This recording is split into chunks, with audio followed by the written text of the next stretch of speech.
पाकिस्तान में जिस वक़्त शोर मचा हुआ है, पाकिस्तान में हमें पता चला जी, सारे लोग सड़कों पे आ गए हैं, लाहौर, कराची, इस्लामाबाद, पेशावर, किधर-किधर। और तारड़ साहब, इन्होंने वो तिमरगढ़ा में एक मस्जिद में घुस के एक मौलवी साहब की जो दाढ़ी ज़बरदस्ती कर दी है, बिकॉज़ वो जेयूआई का था। और ये मैं नहीं कह रहा, ये मतलब this is on social media. और वो मस्जिद में घुस गए हैं और उसकी कंडेमनेशंस आ रही हैं और सारा कुछ हो रहा है। इदारों को, पाकिस्तानियों को इस पे एक्शन लेना होगा, क्योंकि वजह यह है, ये प्राइस पे करेंगे। पाकिस्तान इसकी प्राइस पे तो कर रहा है, $200 पे, डॉलर 200 का हो चुका है, अब मजीद आगे जाएगा। आपसे इस बात पे एग्री करूंगा कि लोग कल से फौज के खिलाफ, मैं अब शॉक्ड कि लोग नारे लगा रहे थे आजादी आजादी, और लोग नारे लगा रहे थे एस्टेब्लिशमेंट के खिलाफ। इस वक्त मैं एक आखिरी चीज जो चीमा साहब ये कहना चाहूंगा, जो बहुत खतरनाक एक स्टेट के लिए हुआ है। जब आप ग्रीक हिस्ट्री पढ़ते हैं, ग्रीक सिविलाइजेशन, रोमन सिविलाइजेशन पढ़ते हैं, तो उसमें यह बताया जाता है कि जब सोसाइटी को तबाह करना हो तो वहां लोगों में यह बता दिया जाए लोगों को कि आपकी हिफाजत करने वाले आपके दुश्मन है, तो सोसाइटी खुद ही जो है वो खत्म हो जाती है। जय हिंद, स्वागत है आप सबका दी तथ्यान न्यूज़ में। साथियों, अब तो ऐसा लगने लगा है कि पाकिस्तान को ना किसी बीएलए, ना किसी टीटीपी, ना किसी टीएलपी की ज़रूरत है। खाली इमरान खान को एक खुला छुट्टा छोड़ दिया जाए तो वो ही कुछ दिनों में उत्पात मचा के पूरा पाकिस्तान में, जैसे ही उसकी उम्मीद उससे करी जा रही, वो अपना काम पूरा कर देगा। अब आप देखो, पाकिस्तान में पूरी तरीके से जंग छिड़ गई है। जो इमरान खान के साथ में, इमरान खान पार्टी के साथ में है, वो पक्का मुसलमान है, जो नहीं है वो काफिर है। तो यही जो ये काफिर और ये असली मुसलमान, नकली मुसलमान की जो जंग चल रही है, इसके चक्कर में आप देखो कि मस्जिदों के अंदर घुस घुस के भी ऐसे ऐसे इमरान खान के जो समर्थक हैं वो मौलाना को पीट रहे हैं। तो ये स्थिति पाकिस्तान से साफ तौर पर आ रही। पूरी चीज़ की तरफ हम चलते हैं। आप चैनल को सब्सक्राइब करके बेल आइकन दबा लें। ये जो सियासतदान बैठे हुए हैं नेशनल असेंबली में, ऑपोजिशन, ये गद्दार हैं। और आज आपने अगर देखा है, पाकिस्तान में जिस वक़्त शोर मचा हुआ है, पाकिस्तान में हमें पता चला जी, सारे लोग सड़कों पे आ गए हैं, लाहौर, कराची, इस्लामाबाद, पेशावर, किधर-किधर। और तारड़ साहब, इन्होंने वो तिमरगढ़ा में एक मस्जिद में घुस के एक मौलवी साहब की जो दाढ़ी ज़बरदस्ती कर दी है, बिकॉज़ वो जेयूआई का था। और ये मैं नहीं कह रहा, ये मतलब this is on social media. और वो मस्जिद में घुस गए हैं और उसकी कंडेमनेशंस आ रही हैं और सारा कुछ हो रहा है। और कहा जा रहा है कि ये जो प्रोटेस्ट हो रहे हैं, ये जो सड़कों पे, और डायरेक्ट हिट किया जा रहा है एस्टैब्लिशमेंट को, और हिट किया जा रहा है कि भाई कितने वीगो डाले लेके आओगे। बिल्कुल माइंड गेम है, जिन्होंने मजहब को भी इस्तेमाल किया अपने अपने अपने फायदे में, जिन्होंने कौमियत को भी, गद्दारी को भी इस्तेमाल किया अपने फायदे के लिए। देखिए, मजहब एक बड़ी सेंसिटिव मैटर होता है।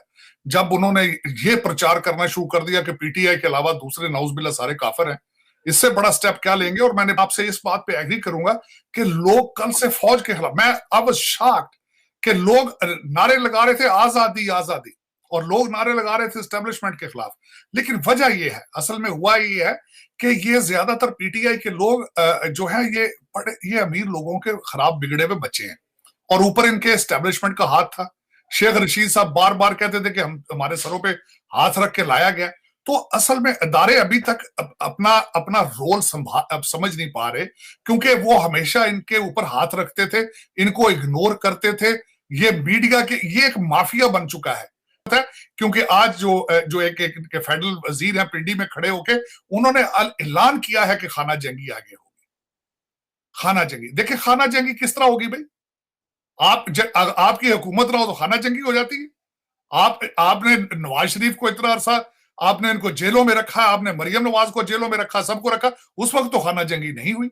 आपको एक दिन के लिए, आप अभी 24 घंटे नहीं बनी गाला में गए तो खाना जंगी शुरू हो गई।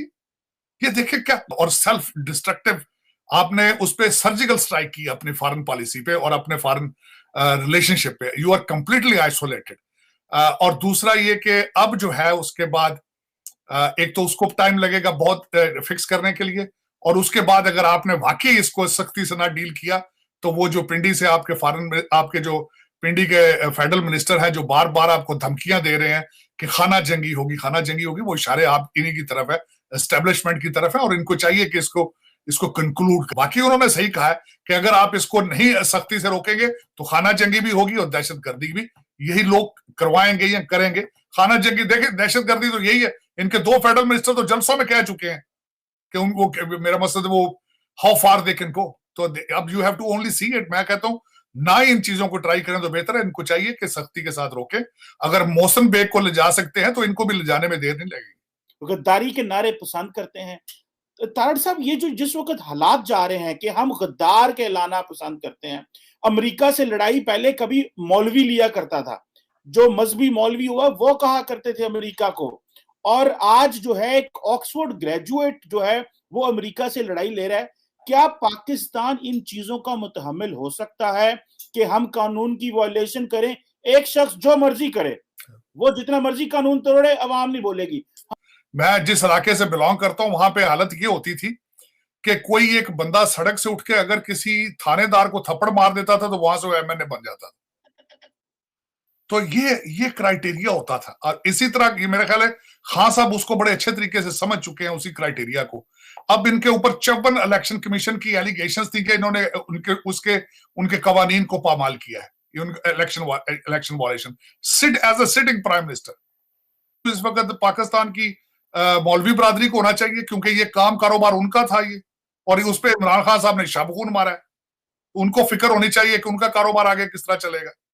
तो असल में सबसे, और दूसरा इस वक्त मैं एक आखिरी चीज जो चीमा साहब ये कहना चाहूंगा जो बहुत खतरनाक एक स्टेट के लिए हुआ है, जब आप ग्रीक हिस्ट्री पढ़ते हैं, ग्रीक सिविलाइजेशन, रोमन सिविलाइजेशन पढ़ते हैं, तो उसमें यह बताया जाता है कि जब सोसाइटी को तबाह करना हो तो वहां लोगों में यह बता दिया जाए लोगों को कि आपकी हिफाजत करने वाले आपके दुश्मन है, तो सोसाइटी खुद ही जो है वो खत्म हो जाती है।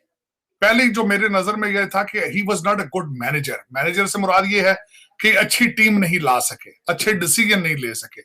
जिस बंदे ने 3 साल में 4 यू टर्न लिए हो, वो किस तरह लीडर हो सकता है? ये कहां कंटेनर पे उस वक्त जो डीजे भट्ट की पार्टी होती थी कंटेनर पे, वहां से निकले हैं, फिर ये इन्होंने फौरन यू टर्न मारा है रियासत मदीना की तरफ, हजरत उमर की तरफ, और उसके बाद साथ ही इन्होंने गद्दारी और अमेरिका के खिलाफ जिहाद का ऐलान। मेरा मकसद कहां से लेकर कहां आ गए। और Pakistan is isolated. Pakistan is the corner. Pakistan's future is in jeopardy right now. कौन कम्युनिकेट करेगा आपसे, कौन एतबार करेगा आपसे? कोई भी डिप्लोमेट। वजारत खारजा के अफसरान इस वक्त सरापा एहतजाज हैं। और खान साहब के बारे में आखिरी जो उनके लम्हात थे, nothing but full of embarrassment. NRO के लिए माफिया मांगते रहे, पांव पड़ते रहे कि नैब से बचाया जाए, मेरे ऊपर केसेस ना करप्शन के लगाए जाएं। और अब आज जो तकारीर हो रही है, इनको तखरीबकारी की इस वक्त लोगों को जो तरगीब दी जा रही है कि नौजवानों निकलो बाहर, एहतजाज करेंगे हम पूरे मुल्क में और फिर इस्लामाबाद में आएंगे। और बल्कि एक वफाकी वजीर ने तो रावलपिंडी में जो तकरीर की है, मैं समझता हूं अगर इनके बारे में कोई लफ्ज कहे तो उसको मौसम बेग बना दिया जाता था। साथियों, जिस तरीके से हम देखें पाकिस्तान में इमरान खान के जो समर्थक हैं वो दिन 2 गुना रात 4 गुना की तेजी से बढ़ रहे हैं। उनकी संख्या बढ़ती चली जा रही है और उससे भी तेज़ी से नंबर उनका बढ़ रहा है जो लोग वाकई में सड़क पर उतर रहे हैं और सड़क पर उतरकर अपनी कार्रवाई को अंजाम दे रहे हैं। और जिस जोश के साथ में निकल रहे हैं, ऐसा तो लग रहा है यदि इनके हाथ में एक लाठी पकड़ा दी जाए तो ये अभी सामने वाली दुकान का जो शटर तोड़ देंगे। ऐसा उन लोगों को खून सवार है इमरान खान के समर्थकों के सर पे। अब आप इस चीज़ को देखो, कल तक भी किसी का सोचना मुश्किल था कि इस तरीके से पाकिस्तान में जो इमरान खान के समर्थक हैं वही मस्जिदों पे हमला करेंगे। आज वही चीज़ हमको नज़र में आ गई। कल तक में इमरान खान की तरफ से, इमरान खान की पार्टी की तरफ से ऐसा सुनने में खबरें आ रही हैं कि मनाही थी कि भाई जो करना करो, जितना उत्पात मचाना मचाओ, लेकिन फ़ौज का नाम ना लेना, कि फ़ौज मतलब फ़ौज के विरोध का कोई भी नारा ना लगाना कि फ़ौज मुर्दाबाद या ये या वो या इस्टेब्लिशमेंट भी इसमें शामिल है, इस्टेब्लिशमेंट अमेरिका, ऐसा कुछ भी ना करना।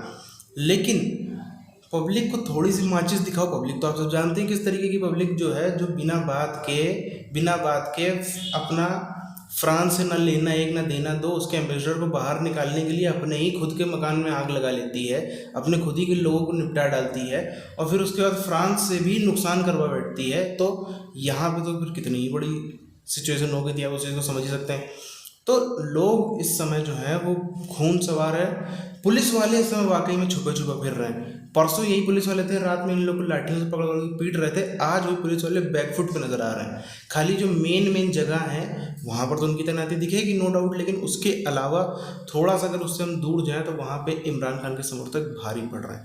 और आज ये ऐसे मस्जिद में घुसे हैं, ये पाकिस्तानी फ़ौज में भी जो ज़्यादा, या फिर किसी घर पे नवाज शरीफ की पार्टी का, पीपल्स पार्टी का झंडा दिख रहा है, वहाँ पर भी इसी हिसाब से जितना इन लोग है वो कार्रवाई कर रहे हैं। अभी क्या रहा है आप नीचे कमेंट करके बताइए। मिलते हैं आने वाले वीडियोज़ में, तब तक के लिए जय हिंद।